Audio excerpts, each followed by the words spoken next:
So there's been, and I can't help it, I just say so many times. Like, I just have these words that I can't let go of. I'm like, oh, guess what the word of the day is? Fucking so. Word of the day is stoked. I just like can't help myself. It's a real problem. One day, one day,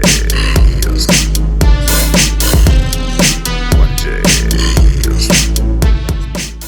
Anyways, let's get into this. I'm excited to show everybody the sim rig. And unfortunately, the reason why I haven't been able to post any videos on the track with the Mini is because the Mini spun a bearing. So there's gonna be some engine work coming up for that. But in the meantime, because I've made this channel to pretty much put out there to everybody, like my car builds and track driving and becoming a better driver, I decided to put together a sim rig so that I could drive at the track and also do the sim rig, you know, in between to progressively get better. Especially with this situation going on with the Mini, especially right now, this is gonna help me get more seat time, so I'm not just spending all this time like building the cars and not driving them and getting better at honing in my driving skills. So yeah, sim rig is put together and fully functional at this point. There's like an aluminum plate that I need to mount the pedals on, but other than that, everything is here and put together. So that's what I'm gonna show everybody today. I'm gonna try to make my way through naming off everything and all the parts that went into putting this together, but I'm quite possibly going to butcher some of it because I'm very new to the whole sim rig in itself. And I did a lot of research on YouTube and reading forums to figure out which things would be best in putting this whole thing together. So I was just like reading about things, finding things on YouTube, finding what was best, ordering it, putting it together. So if I, you know, mess anything up, just don't come for me, okay? So let's start with the shifter and the pedals are made by Fanatec, and they are the Club Sport. The pedals are the inverted pedals so that it feels more like a real car. The most important part for me in putting the sim rig together was that it felt as realistic as possible, because that's something I couldn't get into Gran Turismo with. And I just had like, you know, the simple steering wheel and pedals. I just couldn't get into it as much because you don't have that feeling like you do when you're actually driving a car. So I got the inverted pedals so that they're more realistic, like a real car. The clutch has a spring in it, so it feels real. There's motors in there to simulate the ABS. This Club Sport shifter is also supposed to feel more realistic for driving as well.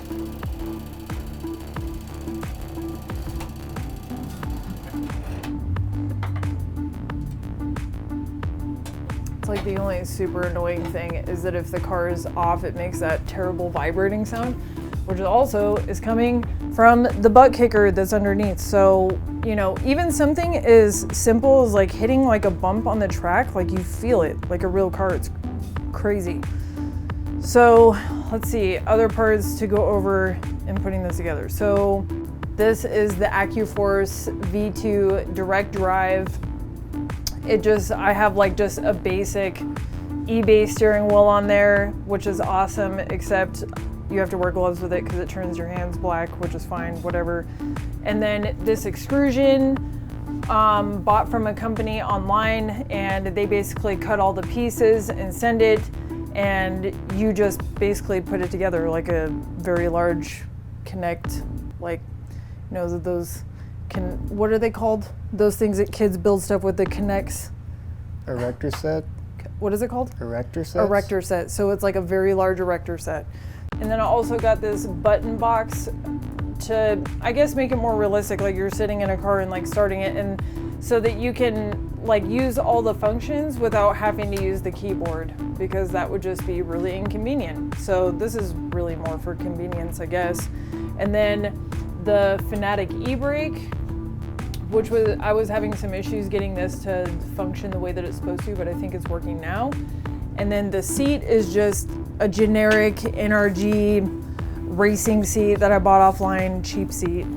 And the screens are not monitors. Well, they're TVs. They're just TCL TVs. And I bought 2 stands from Amazon, but this center one is made by Fanatec Racing. So that's, and then to just top it off, I just have a generic sim racing screen, so you can see everything, what year you're in, track, stuff.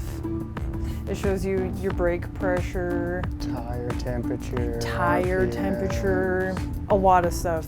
There's an app called SimHub that you can go on to actually customize this little dash here so that you can do different gauges, you can change the lights, you can do all kinds of stuff with it. The direct drive wheel, I read that it was really strong, but I had no idea how strong it actually is. Like, this thing could break someone's arm. I'll just let it go. I'll just let the car crash. I'm not breaking my arm over no damn track time. This is how I get into the sim rig.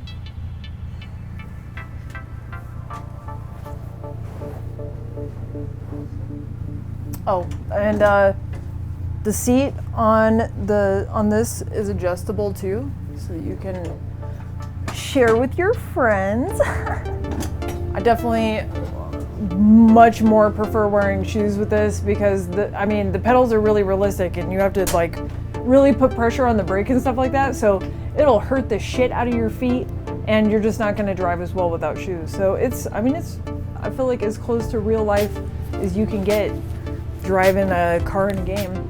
The shifter is really, really crisp and it's really nice. There's some adjustments that I need to make on this one because if you go through the gears too fast, it like won't register, and so that's like something that I've kind of come across that I've had a little bit of issue with, but I know it can be solved. But you can also do driving and switch this to sequential as well if you don't want to have to go through like all the gears. Other than the obvious of like trying to like drive good lines and get a good track time, you have to be like conscious of the fact that you can blow the engine really easily if you go in too low of a gear, or yeah, it's really realistic, so it makes it much more of a challenge, but that's a good thing.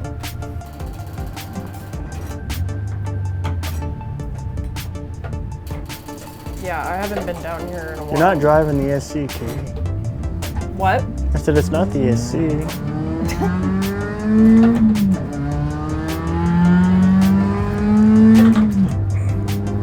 That's the second time I've done that.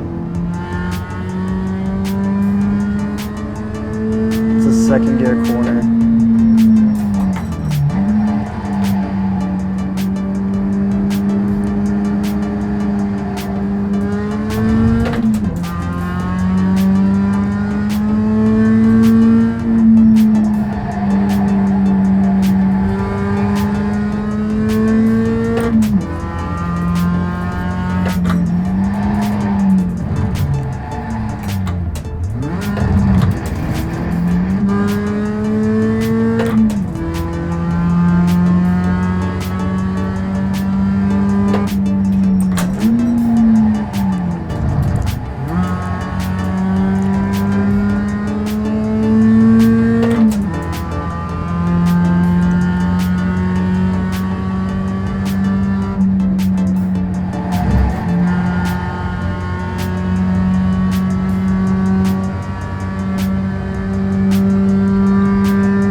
Oh, please don't come in time.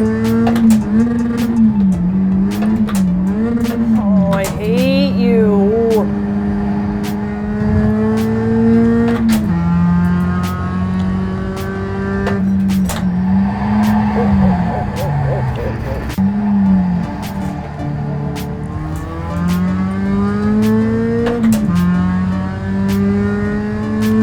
So now the tires are warmed up, so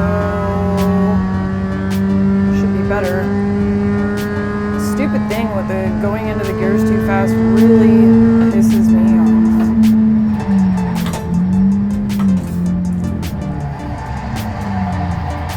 Clutch.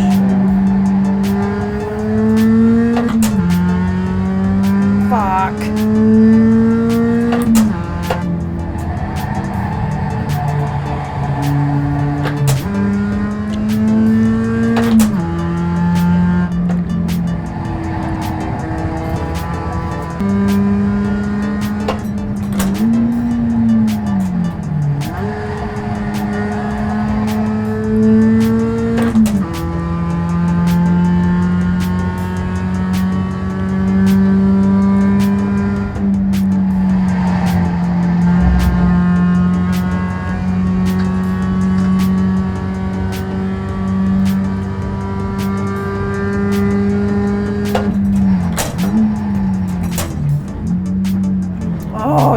not register that gear.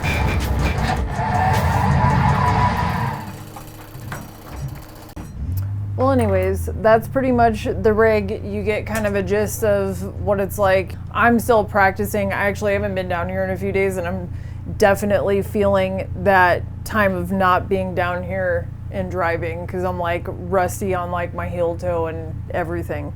But it's super, super cool, and I'm like so glad that me and Morgan have this to practice on, and it's super badass, and he is way ahead of me in time, his fastest time on the track, so I need to like run after his time and try to beat it.